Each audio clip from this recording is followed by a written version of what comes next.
Hi guys, I'm Nicky Romero and you're watching Toasted.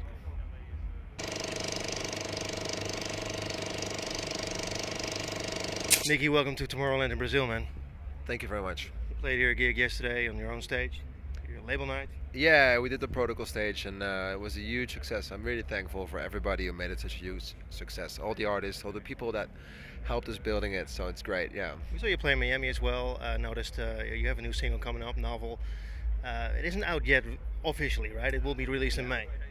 Yeah, it's a new single and I actually named it after the son of my tour manager, Hatim. His son No is way. named, his son is named Novell and I thought it was a really cool name and it also meant the start of something new and in my opinion it was also I could actually apply it to my own life. So yeah, it Tell was me about it. double meaning. Well, I mean, just like you know, starting off your career and then doing amazing things and also experiencing like 3 years of anxiety and of some downs as well, and then starting again, feeling energized again, making new music, and finally being able to produce the songs that I want to produce. So for me, that's a new start, and I think Novel is one of the first signs. This is an important period in your career, right? Yeah, definitely. Pivotal. Not only not only the music in general, but especially the song Novell was for me one of the first songs that really opened my eyes. Like, hey, this is the old, maybe the new, but especially the old feeling in a new way, and also everything happened so naturally. So I'm happy. We checked your music, of course. You checked the song. A colleague of yours said this is the new single. Check it out. The intro is kind of more melodic, but then it gets really pumping and Yeah. dare I say, big beats. Chemical Brothers almost. Um, I don't. It's more in your face than we're used to. You mean Novell or the? I don't know if it's a Novell. It's like the loud song, the more big beat song that I heard on your set in Miami. Oh, You maybe. played it yesterday as well. Oh, maybe that's Ready to Rumble, the second That is, song. yeah, Yeah. that's it. So yeah, that's the song that I've been playing for a while, and it's not finished. Like it's not a finished song just yet, but it's like 90% finished. And David Guetta was playing it yesterday, and Exactly. W&W was playing it. So there's a lot of artists, and they're also emailing me to they want to play it.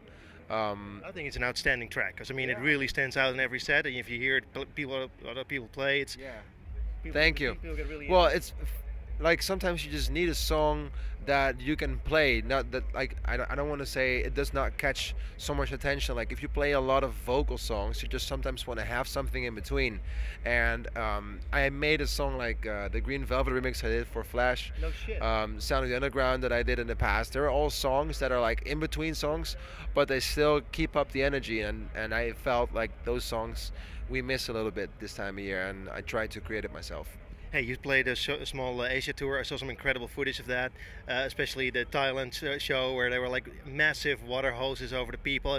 That was on purpose, right? Because that's like the new year and they celebrate with loads of water there. Yeah, yeah, I know. It's fun. Yeah, you just see with for example, the tours that you do and the shows that you do with the paint and everything, the live in color tours. They just they popped up and I do great, and you can tell that people like the extra element on the set, and it doesn't matter if it's water, fire, or paint.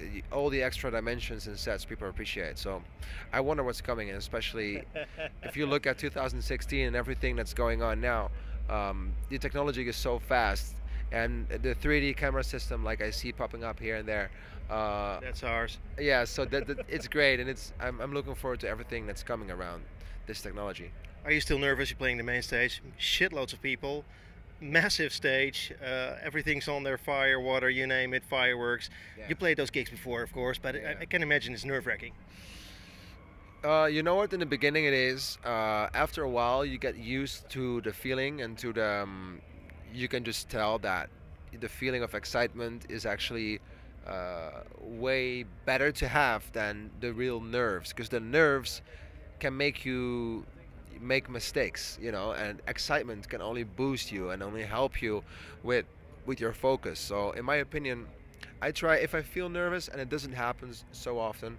If I do, I try to actually switch it to and actually turn it to excitement, and that most of the times helps me increasing focus. And yeah, but I have to say, if you're on a stage like this, sometimes it feels like you're in some sort of a time warp. Like everything goes fast around you, but the moves that you make yourself go really slow. So it feels like you have a lot of control. I don't know if there's a name for this, but Time warp. time warp, but it helps me. Most definitely. Yeah. Hey, how do you explain your success in Asia? Because there's always a lot of Asian people on your shows, and of course your small tour kicked off massively. Yeah. So I started my own Chinese restaurant. That helps. No, no, just kidding. But I don't know. I think my songs just work well in Asia. We work with a great partner called Ava. Um, I don't know. I cannot really explain. I don't look Asian. I think just my music works great there, and we serve the market there quite well together with the team.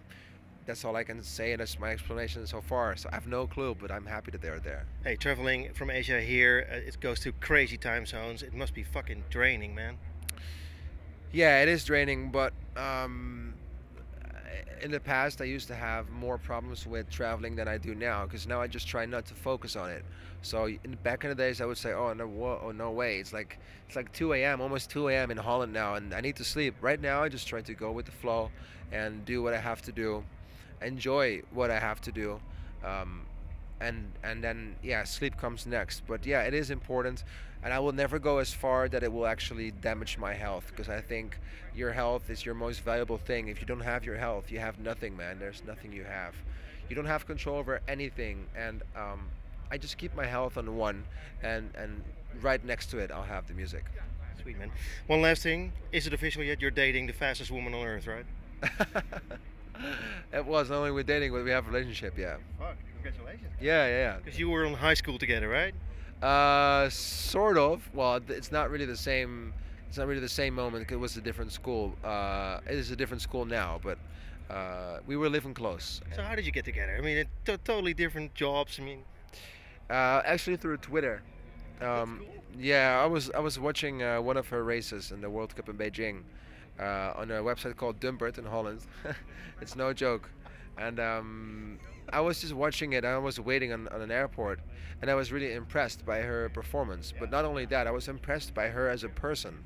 So I sent her a tweet like, "Hey, congratulations! I'm happy for you, and we're all proud of you." And then she tweeted me back, which barely happens because she's not really into the social media thing. She does all the things that she have to do, but it's not like she's spending a lot of time on social media. But so she replied to me, and I've added her on Facebook. Somehow she accepted me. I don't know why, but she just thought it was a connection between the one on Twitter. And we started talking, and after a while we just started, going to have a drink together, and I don't know, it was a really easy going on. Everything was so easy, and yeah, now we're together for a while. I think like 2 or 3 months now, and she just got back from Florida yesterday. And Had some really speedy times as well. You showed me. yeah. She's doing well, and she did a really good opening race for the 200 meters. So I'm looking forward to what she's gonna do, and hopefully we can enjoy the time together this year. Hey, thanks so much for your time. You're on almost.